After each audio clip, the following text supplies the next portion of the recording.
আজকের স্টাডিতে আজকে আমাদের আলোচনার বিষয় হচ্ছে ফাজানের নীতি। তো ফাজানের নীতি বুঝতে হলে আমাদের পোলারায়ন সম্পর্কে বুঝতে হবে। যেহেতু ফাজানের নীতিটা পোলারায়নের উপরে ভিত্তি করে দেওয়া হয়েছে, আর পোলারায়ন বুঝতে হলে ক্যাটায়ন অ্যানায়ন বুঝতে হবে। একটা ধাতু থেকে যখন ইলেকট্রন চলে যায়, একটা ইলেকট্রন বা দুটো ইলেকট্রন চলে যায় বা তিনটা ইলেকট্রন চলে যায়, তখন সেটা একটি ক্যাটায়নে পরিণত হয়। আবার কোনো একটা পরমাণু যখন ইলেকট্রন গ্রহণ করে, তখন তার ইলেকট্রনের টোটাল সংখ্যা তার কেন্দ্রে থাকা নিউক্লিয়াসের প্রোটন সংখ্যার তুলনায় বেশি হয়ে যায়, অর্থাৎ নেগেটিভ চার্জ তখন বৃদ্ধি পায়। এই জন্য মেটালকে আমরা এই ক্যাটায়নকে আমরা এম প্লাস দ্বারা প্রকাশ করছি এবং অ্যানায়নকে ওয়াই মাইনাস দ্বারা প্রকাশ করছি। যেহেতু এখানে ইলেকট্রনের চার্জ বেশি, সেহেতু এখানে মাইনাস চার্জ ডেভেলপ করবে। এখানে যেহেতু প্লাস চার্জ বেশি, সেহেতু এখানে প্লাস চার্জ ডেভেলপ করবে। আচ্ছা, এখন আমরা যদি একটা ক্যাটায়নকে একটা অ্যানায়নের পাশে নিয়ে আসি, তখন দুইটা ঘটনা ঘটে। এই ক্যাটায়নের নিউক্লিয়াস অ্যানায়নের নিউক্লিয়াসকে বিকর্ষণ করে দূরে সরিয়ে দেওয়ার চেষ্টা করে, এবং ক্যাটায়নের যে ধনাত্মক চার্জ থাকার কারণে এই অ্যানায়নের আবর্তনরত যে ইলেকট্রন রয়েছে, সেই ইলেকট্রনগুলিকে আকর্ষণ করে। ফলে ক্যাটায়নের শেপ এরকম থাকলো, কিন্তু অ্যানায়নের যে শেপ বা আকৃতি সেটা এমন হয় যে নিউক্লিয়াসটা কিছুটা দূরে চলে যায়। আগে যেখানে নিউক্লিয়াস ছিল এইখান থেকে এতটুকু ডিস্টেন্সে, এখন দেখো যে নিউক্লিয়াসের ডিস্টেন্সটা কিন্তু একটু বৃদ্ধি পেয়েছে। সেই সাথে সাথে এই আবর্তনরত যে ইলেকট্রনগুলো, তার যে মেঘের যে ঘনত্ব, সেটা কিছুটা হলেও এই ক্যাটায়নের দিকে ধাবিত হয়। অর্থাৎ আগে যেমন শেপটা এরকম ছিল, সেই শেপটা আর এখন এরকম নাই। সেই শেপটা এমন একটা আকার ধারণ করেছে যে এই গোল আকৃতিটা এখন আর নাই। এখন এই গোল আকৃতিটা চেঞ্জ হয়ে এই রকম একটা আকৃতি ধারণ করলো।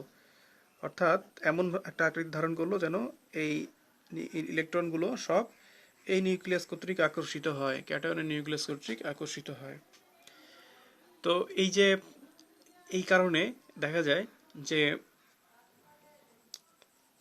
একটা ক্যাটায়ন একটা অ্যানায়নের কাছে আসলে তখন এরকম একটা ঘটনা ঘটে যে ইলেকট্রনগুলো ক্যাটায়নের দিকে, অর্থাৎ এই অ্যানায়নের ইলেকট্রনগুলো ক্যাটায়নের দিকে কিছুটা ধাবিত হয়। ফলে এর এই কারণে এখানে দেখা যায় যে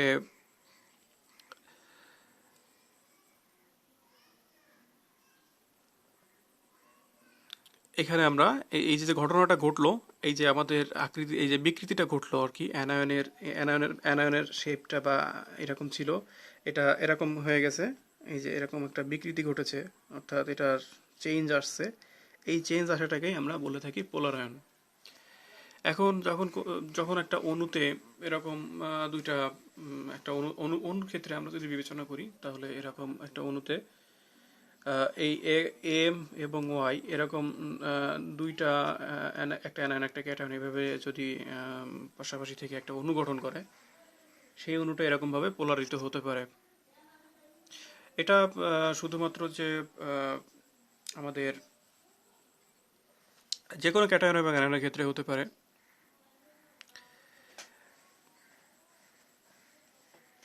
তো এরকম যখন পোলারায়ন আমাদের ঘটে এখানে দুইটা অ্যানায়ন এবং ক্যাটায়নের মধ্যে, তখন আমরা এই যে অণুটা তৈরি হয় এটাকে বলে থাকি হচ্ছে আমরা পোলারিত অণু। এবং এই পোলারায়নের মাত্রা বৃদ্ধির সাথে সাথে, অর্থাৎ এখানে তোমার হচ্ছে যতই পোলারায়নের মাত্রাটা বাড়বে, অর্থাৎ এই বিকৃতিটা এটা এটা এটা আরো একটু এদিকে চলে আসতে পারতো। আবার এটা এইদিকে একটু কম কম ঝুঁকে থাকতে পারতো। তো এটাকে পোলারায়নের মাত্রা বলা হয়, যে কতটুকু এই নিউক্লিয়াস কর্তৃক ইলেকট্রনগুলো আকর্ষিত হয়ে এর দিকে চলে আসছে।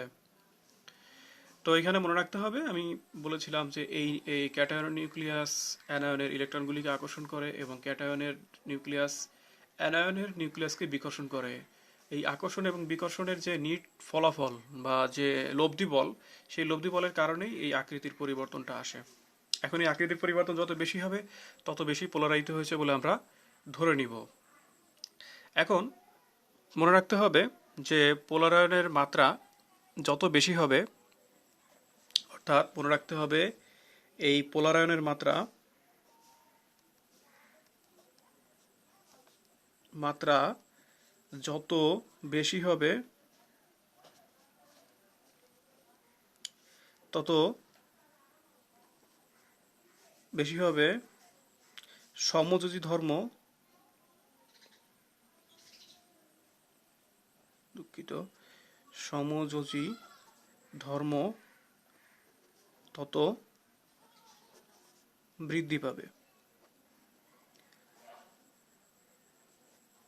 এবং আয়নিক ধর্ম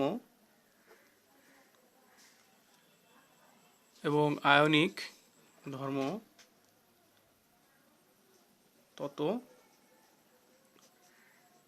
হ্রাস পাবে।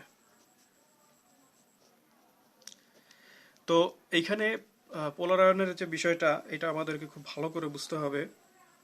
দেখা যাচ্ছে যে এই পোলারায়নের মাত্রা যত বাড়বে, সমযোজী ধর্ম তত বৃদ্ধি পাবে এবং আয়নিক ধর্ম তত হ্রাস পাবে।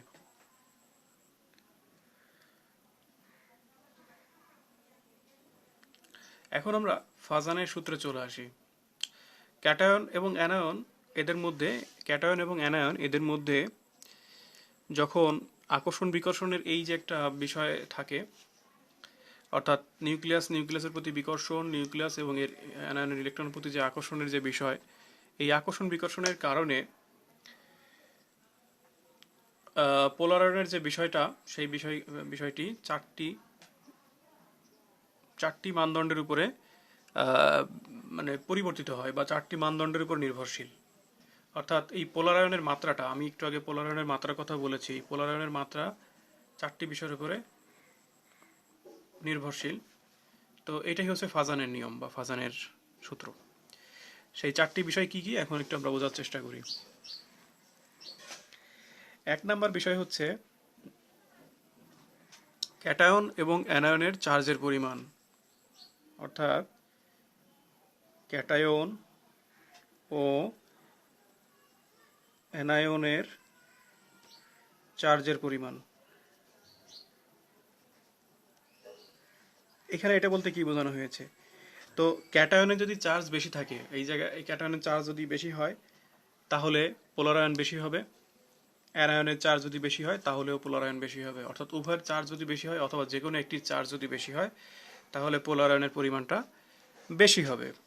তো আমরা যদি তুলনা করতে চাই, যেমন ধরো আমরা যদি সোডিয়াম এবং ক্যালসিয়াম এদের মধ্যে যদি তুলনা করতে চাই, ক্যালসিয়ামে দুইটা 2+ চার্জ আর কি, মানে দুইটা চার্জ থাকে, 2+ চার্জ, আর সোডিয়ামে থাকে 1+ চার্জ। আবার যদি অ্যালুমিনিয়ামের কথা আমরা বলি, অ্যালুমিনিয়ামে থাকে 3+ চার্জ। তো দেখো এখানে ক্যাটায়নের চার্জের কথা যদি বলি আমি, তাহলে এখানে চার্জের পরিমাণ বেশি। সেই কারণে দেখা যাচ্ছে যে এর কিন্তু চার্জ বেশি হওয়ার কারণে যে যৌগে অ্যালুমিনিয়াম থাকবে সেই যৌগের সমযোজী ধর্ম বেশি হবে, আয়নিক ধর্ম কম হবে। আর যে যৌগে সোডিয়াম থাকবে, একই যৌগ, যেমন ধরো অ্যালুমিনিয়াম ক্লোরাইড আর সোডিয়াম ক্লোরাইড, ধরলাম আমরা অ্যালুমিনিয়াম ক্লোরাইড আর সোডিয়াম ক্লোরাইড, এদের মধ্যে যদি এখন আমরা তুলনা করি তাহলে আমরা বলবো যে সোডিয়াম ক্লোরাইডে এবং অ্যালুমিনিয়াম ক্লোরাইডে উভয়ের ভিতরেই কিন্তু ক্লোরিন আছে বা ক্লোরাইড আয়ন আছে। তাহলে পার্থক্য কোথায়? এখানে আছে অ্যালুমিনিয়াম আয়ন, অর্থাৎ অ্যালুমিনিয়াম 3+, এখানে আছে সোডিয়াম আয়ন, এখানে আছে Na+। তাহলে এই দুজনের মধ্যে সমযোজী ধর্ম কার বেশি? যদিও দুটো আয়নিক যৌগ, তারপরে কিন্তু আয়নিক যৌগেরও সমযোজী ধর্ম থাকে এবং সমযোজী যৌগেরও একইভাবে কিন্তু আয়নিক ধর্ম থাকে, সেটা আমরা একটু পরেই আলোচনা করব। তো এখানে সমযোজী আয়নিক যৌগ হওয়ার পরেও এর কিন্তু সমযোজী ধর্ম রয়েছে, এরও সমযোজী ধর্ম রয়েছে। তো এই দুজনের সমযোজী ধর্ম তুলনা করতে হলে আমরা দেখতে পাচ্ছি যেখানে চার্জ বেশি সেখানে পোলারায়নের মাত্রা বেশি, ফলে সমযোজী ধর্ম বেশি। তাহলে এখন আমরা যদি বলি পোলারায়নের ক্যাটায়নের এখানে আমরা ক্যাটায়নের চার্জ বৃদ্ধির ক্রম দেখা যাচ্ছে কি, ক্যাটায়নের চার্জ বৃদ্ধির ক্রমটা এরকম হয়। ক্যাটায়নের চার্জ বৃদ্ধির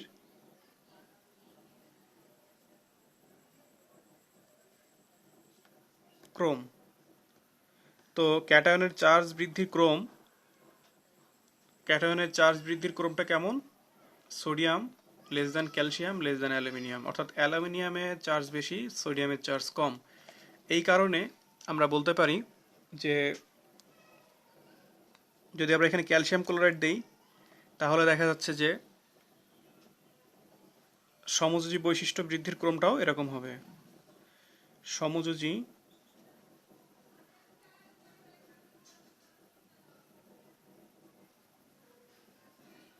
বৈশিষ্ট্য, সমযোজী বৈশিষ্ট্য দেখা যাচ্ছে যে এতে কম হবে, এতে বেশি হবে। তো এভাবে আমরা ক্যাটায়নের চার্জের উপরে ভিত্তি করে আমরা কিন্তু ফাজানের নীতিটা ব্যাখ্যা করতে পারি। অর্থাৎ যতই ক্যাটায়নের চার্জ বাড়বে সমযোজী ধর্ম ততই বৃদ্ধি পাবে, আয়নিক ধর্ম ততই কমবে। মনে রাখতে হবে যেখানে সমযোজী ধর্ম বৃদ্ধি পাচ্ছে সেখানে কিন্তু আয়নিক ধর্ম কমবে বা হ্রাস পাবে।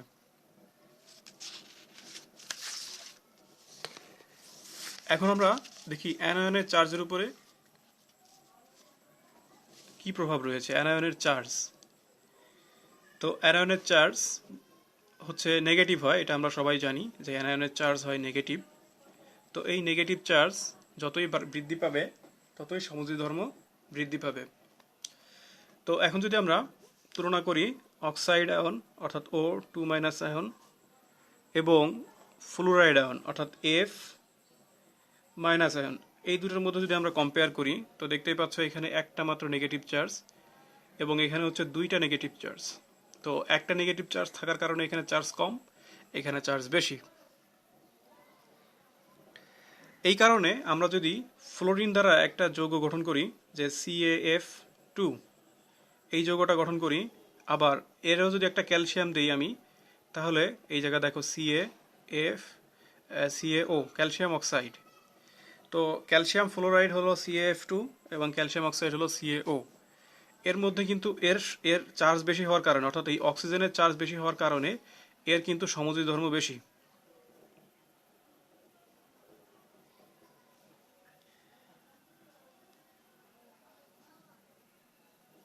এর সমযোজী ধর্ম বেশি আর অপেক্ষাকৃতভাবে এর তুলনায় এর কিন্তু কম। অর্থাৎ সমযোজী ধর্ম এর হলো বেশি আর এর হলো সমযোজী ধর্ম কম। কারণ কি? কারণ হচ্ছে ফ্লোরিনের চার্জের পরিমাণ হচ্ছে -1 এবং অক্সিজেনের যে অক্সাইড তার যে চার্জের পরিমাণ সেটা হলো -2। অর্থাৎ চার্জের পরিমাণ বেশি হওয়ার জন্য, অ্যানায়নের চার্জ বেশি হওয়ার জন্য সমযোজী ধর্ম অক্সাইডে বেশি দেন ফ্লোরাইড। তো এইভাবে ক্যাটায়ন এবং অ্যানায়নের চার্জের পরিমাণের উপর ভিত্তি করে আমরা ফাজানের নীতিটা ব্যাখ্যা করতে পারি। অর্থাৎ ক্যাটায়ন এবং অ্যানায়নের চার্জ যদি বৃদ্ধি পায় তাহলে সমযোজী ধর্ম বৃদ্ধি পাবে। আর মনে রাখতে হবে সমযোজী ধর্ম যদি বৃদ্ধি পায় তাহলে সেখানে আয়নিক ধর্ম হ্রাস পাবে। এরপরে চলে আসি আমরা আকার। আকারের একটা বিষয় আছে, ক্যাটায়ন বা অ্যানায়নের আকার। পরের পয়েন্টটা হচ্ছে ক্যাটায়ন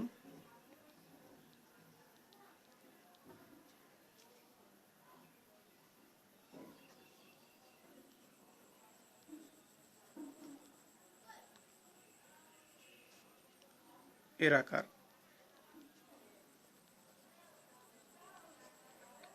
ক্যাটায়নের আকার, ক্যাটায়নের আকার যত, ক্যাটায়নের আকার এবং মানে আমাদের এবার দ্বিতীয় পয়েন্ট হলো আকার, আয়নগুলির আকার, 2 নম্বর পয়েন্ট। তো এই আকার হলো দুই রকম, একটা হচ্ছে যে ক্যাটায়নের আকার, একটা হলো অ্যানায়নের আকার। তো প্রথমে ক্যাটায়নের আকারের আলোচনায় আসি। ক্যাটায়নের আকার, ক্যাটায়নের আকার যত ছোট হবে ততই এখানে দেখা যাবে, আমি আগের ছবিটাতে একটু আগে আসি, এই যে যে আমাদের ক্যাটায়ন, এই ক্যাটায়নের আকার যত ছোট হবে ততই কি হবে, এই ক্যাটায়নটা এই যে নিউক্লিয়াস এর নিকটবর্তী হতে পারবে এবং এর অ্যানায়নের যে নিউক্লিয়াসের নিকটবর্তী হতে পারবে এবং অ্যানায়নের যে ইলেকট্রনগুলো আছে, আবর্তনরত যে ইলেকট্রন আছে তার নিকটবর্তী হতে পারবে যতই এর আকারটা ছোট হবে। যদি একটু আকার বড় হতো তাহলে কিন্তু, যদি এরকম একটা আকার হতো তাহলে কিন্তু নিউক্লিয়াসটা এখানে না থেকে আর একটু সরে যেত, ফলে দেখা যাচ্ছে যে এখানে দুটো নিউক্লিয়াসের মধ্যবর্তী দূরত্ব কিন্তু বৃদ্ধি পেত। তো আকার যত বড় হবে ক্যাটায়নের ততই কিন্তু নিউক্লিয়াসের মধ্যে ডিস্টেন্সটা বৃদ্ধি পাবে।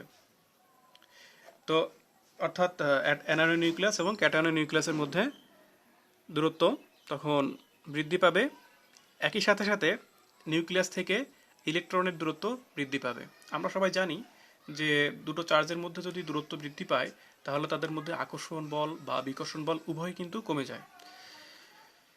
তো এখানে আমরা বিষয়টাকে আরও ভালোভাবে যদি বোঝার চেষ্টা করি তাহলে দেখতে পাবো যে মনে করি এটা একটা ক্যাটায়নের নিউক্লিয়াস এবং এটা হচ্ছে আমাদের একটা ক্যাটায়ন, আর এটা হচ্ছে আমাদের একটা অ্যানায়নের নিউক্লিয়াস এবং এটা হচ্ছে একটা অ্যানায়ন। এখন আমি যদি এই অ্যানায়নটাকে আমি একটু ছোট, ক্যাটায়নটাকে আমি একটু ছোট করে আঁকছি। এখন যদি আমি ক্যাটায়নটাকে একটু বড় করে আঁকতাম, অর্থাৎ এটা যদি আমাদের নিউক্লিয়াস হয় আর এটা যদি আমাদের সেই ক্যাটায়নটা হতো আর এটা যদি আমাদের সেই অ্যানায়নটা হতো, এই যে অ্যানায়নের নিউক্লিয়াস, তো দেখা যাচ্ছে তখন কিন্তু এইখান থেকে এই যে ডিস্টেন্সটা, এই ডিস্টেন্সটা আর এখান থেকে এই ডিস্টেন্সটা কিন্তু সমান হয়নি, একটু বেশি ডিস্টেন্স, বেশি দূরত্ব হলো। আর এখানেও দেখো একটু কম দূরত্ব। ইভেন এই যে নিউক্লিয়াস থেকে আমাদের যদি বলি যে ইলেকট্রনের দূরত্ব, ইলেকট্রন মেঘের যে দূরত্ব, এই দূরত্বটাও কিন্তু দেখো এখানে কম, হ্যাঁ। আবার এইখানে দেখো এই নিউক্লিয়াস থেকে এই যে ইলেকট্রন মেঘের যে দূরত্ব বা এই যে কক্ষপথের যে দূরত্ব, অ্যানায়নের কক্ষপথের দূরত্ব, এই দূরত্বটা কিন্তু এখানে কিন্তু এর তুলনায় একটু বেশি, ঠিক না? তো এভাবে দেখা যাচ্ছে কি তখন এই যে নিউক্লিয়াস কর্তৃক এই নিউক্লিয়াসের বিকর্ষণ মাত্রাও কমে যাবে বা বিকর্ষণ বলের পরিমাণ কমে যাবে। আর এখানে দূরত্ব বেশি হওয়ার কারণে এই নিউক্লিয়াস থেকে অ্যানায়নের যে ইলেকট্রনের প্রতি যে আকর্ষণ, তার মানও কিন্তু কমে যাবে। ফলশ্রুতিতে কি হবে, এখানে কিন্তু পোলারায়ন মাত্রা কম হবে, এখানে পোলারায়ন মাত্রা বেশি। অর্থাৎ আমি এখানে সেটা লিখে দিচ্ছি, এই যে এক্সাম্পল, এই এক্সাম্পলের ক্ষেত্রে পোলারায়নের মাত্রা বেশি,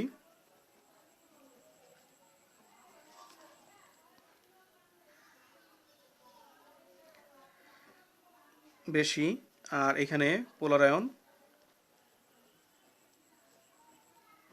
কম। তো এভাবে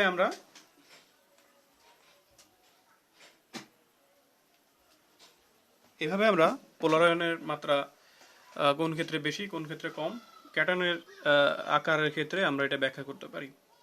তো পোলারায়ন যেখানে বেশি সেখানে সমযোজী ধর্ম বেশি, পোলারায়ন যেখানে কম সেখানে সমযোজী ধর্ম কম। তো এখন আমরা যদি একটু উদাহরণ সহ বিষয়টা বোঝার চেষ্টা করি তাহলে আমরা দেখতে পাবো,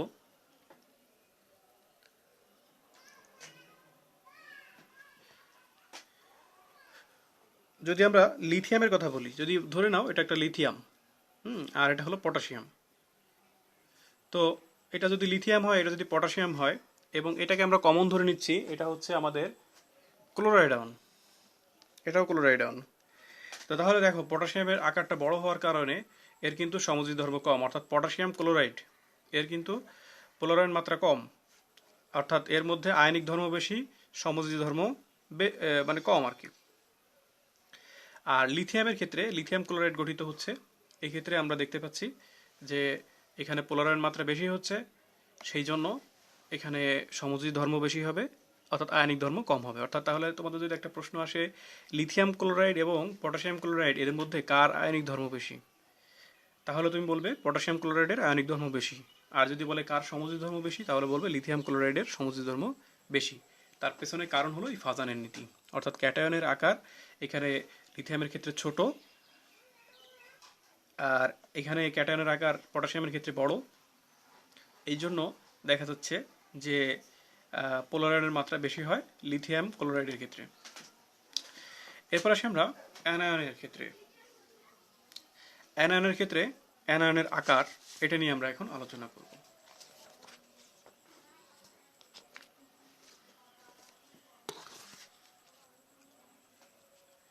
তো অ্যানায়নের আকার,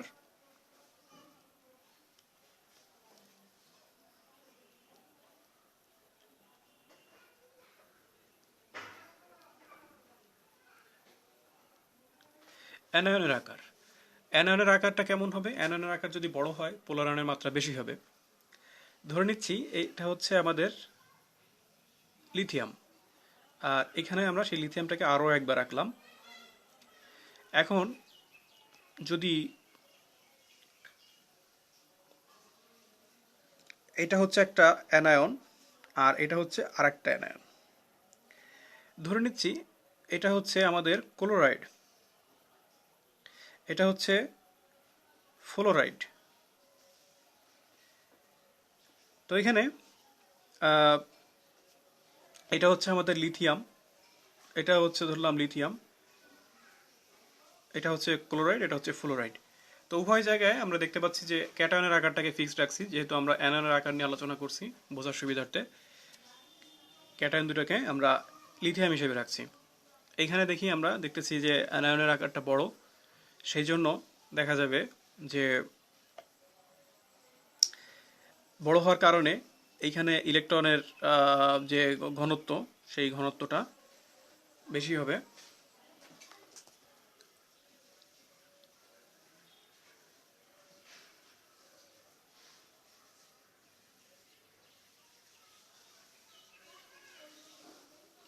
এই কারণে দেখা যাচ্ছে যে এই নিউক্লিয়াস কর্তৃক এর আকারটা বড় হওয়ার কারণে এই ইলেকট্রন কর্তৃক বেশি আকর্ষিত হতে পারবে। একইভাবে এইখানে টোটাল চার্জের পরিমাণটাও এই ক্লোরাইডের ক্ষেত্রে টোটাল চার্জের পরিমাণটা এর ফ্লোরাইডের তুলনায় বেশি হবে, সেই জন্য বিকর্ষণের মাত্রাও অনেক বেশি হবে। আমরা জানি এটা যদি Q1 ধরো, এটাকে Q2 চার্জ ধরো, ফিজিক্সে তোমরা পড়েছো যে Q1 এবং Q2 এদের মধ্যে চার্জের পরিমাণ যতই বৃদ্ধি পাবে, যদি সমধর্মী চার্জ হয় বিকর্ষণ বাড়বে। এখানে চার্জের পরিমাণ কম, তাই এদের মধ্যে বিকর্ষণ কম হবে। তো এখানে দুটো নিউক্লিয়াসের মধ্যে বিকর্ষণ এবং অ্যানায়নের যে চার্জের পরিমাণ, মাইনাস চার্জের মানে ইলেকট্রনের যে পরিমাণ, সেই পরিমাণ এখানে বেশি। আবার এখানে ভেতরে কেন্দ্রের চার্জের পরিমাণও বেশি। সেই কারণে এইখানে আমাদের যে লিথিয়াম, এই লিথিয়ামটা এর উপরে প্রভাব বেশি ফেলতে পারবে দেন এটা। তো সেই কারণে দেখা যাচ্ছে যে এখানে আমাদের পোলার আয়নের মাত্রাটাও বেশি হবে।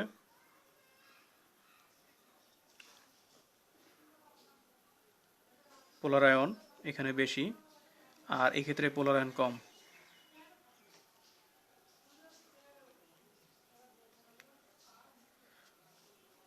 এখানে পোলার আয়ন কম, তার কারণ কি, যে এখানে ফ্লোরাইডের আকারটা একটু ছোট আর ক্লোরাইডের আকারটা এখানে বড়, সেই জন্য লিথিয়াম ক্লোরাইডের ক্ষেত্রে লিথিয়াম ফ্লোরাইডটা কম সমযোজী। তো আমাদের তাহলে দ্বিতীয় পয়েন্ট গেল, অর্থাৎ আকার, ক্যাটায়নের আকার যত, তাহলে আমরা বুঝতে পারলাম ক্যাটায়নের আকার যত ছোট হবে এবং অ্যানায়নের আকার যত বড় হবে, তত বেশি যৌগটি তে পোলার আয়ন মাত্রা বেশি হবে এবং সমযোজী ধর্ম বেশি হবে।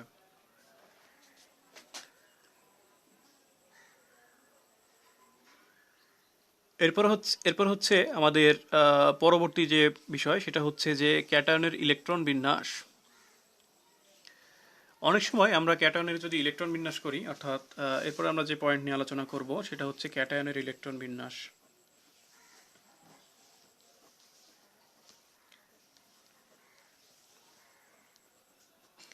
ক্যাটায়নের ইলেকট্রন বিন্যাস, তো ক্যাটায়নের ইলেকট্রন বিন্যাসটা অনেক ইম্পর্টেন্ট একটা বিষয় পোলার আয়নের মাত্রা নির্ধারণ করার জন্য।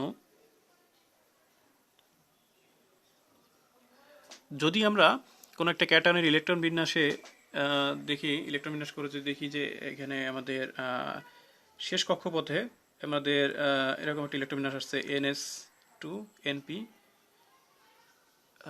NP6, এই টাইপের একটা ইলেকট্রন বিন্যাস আসছে।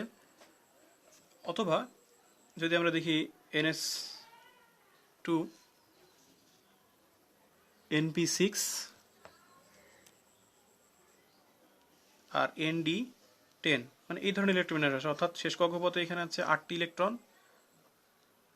ইলেকট্রন আর এখানে হলো 18টি ইলেকট্রন।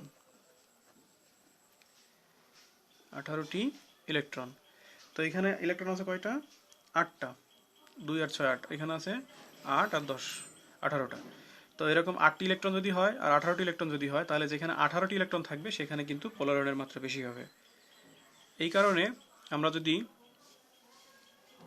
যদি কপারের কথা চিন্তা করি, কপার Cu প্লাস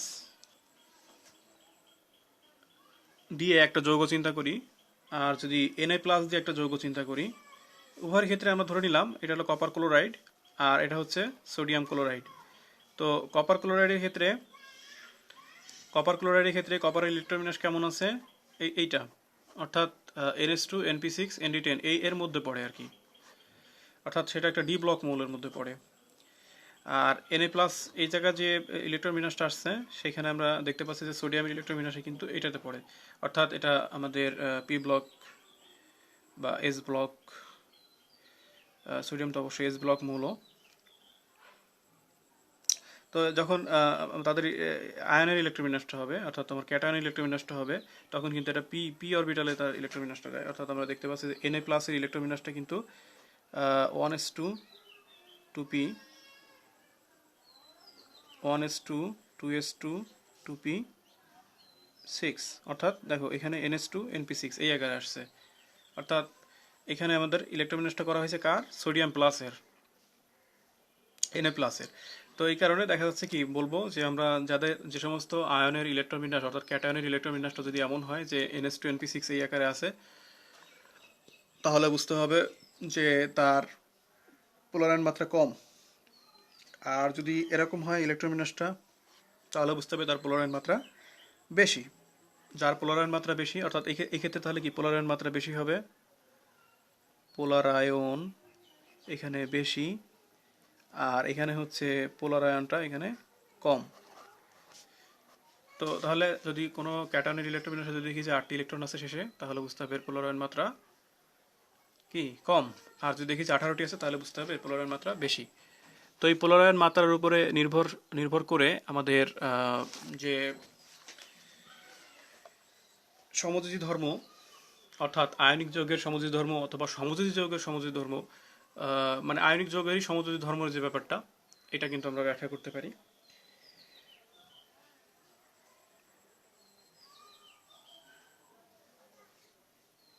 এখন তাহলে আয়নিক ধর্মগুলো কি কি সেগুলো একটু আমরা আলোচনা করি। এটা তোমরা অবশ্যই জানো যে আয়নিক যৌগের গলনাঙ্ক স্ফুটনাঙ্ক বেশি হয়। তো এদের যে দ্রাব্যতা বা উদ্বায়িতারও কিছু বৈশিষ্ট্য রয়েছে। তো যদি কারোর দেখা যাচ্ছে কি আয়নিক ধর্ম মানে হ্রাস পায়, সমযোজী ধর্ম যদি বেশি হয়, অর্থাৎ পোলারের মাত্রা যদি বেশি হয়, তাহলে কিন্তু দেখা যাবে সেটি আয়নিক যৌগ হওয়া সত্ত্বেও তার গলনাঙ্ক স্ফুটনাঙ্কের মানও কিন্তু কম হবে। তারা যে আয়নিক ধর্মগুলো আছে সেগুলো সবই কিন্তু কমে যাবে। তাই আমরা বলতে পারি যে পোলার আয়নের মাত্রা যদি বেড়ে যায়, তাহলে কিন্তু যে দ্রাবকের ভিতরে আমাদের পোলার দ্রাবক যেগুলো আছে যেমন পানি, তো পানির মধ্যে সেই যৌগে কিন্তু দ্রাব্যতাটা কমে যাবে। অর্থাৎ আমরা কিন্তু এই প্রশ্নের মাধ্যমে দ্রাব্যতাকেও ব্যাখ্যা করতে পারি। কারণ কি জানো? কারণ হলো যে যদি কোনো যৌগের সমযোজী যৌগ সমূহ কিন্তু পোলার দ্রাবকে অদ্রবণীয়। এখন কোনো একটা আয়নিক যৌগ হওয়া সত্ত্বেও তার মধ্যে যদি সমযোজী ধর্ম যদি বেড়ে যায়, তাহলে তা কিন্তু পানিতে দ্রবীভূত সহজে হতে যাবে না, অর্থাৎ তার দ্রাব্যতাটা কিন্তু হ্রাস পাবে। তো এই আলোচনাগুলো একটু ভালো করে মনে রাখবে। আশা করি তোমরা যদি এই আলোচনাটা ভালো করে বুঝতে পারো, তাহলে সমযোজী যৌগের আয়নিক ধর্ম এবং আয়নিক যৌগের সমযোজী ধর্মটা বুঝতে পারবে। আর এটাই হচ্ছে ফাজানের নীতি। ধন্যবাদ সবাইকে।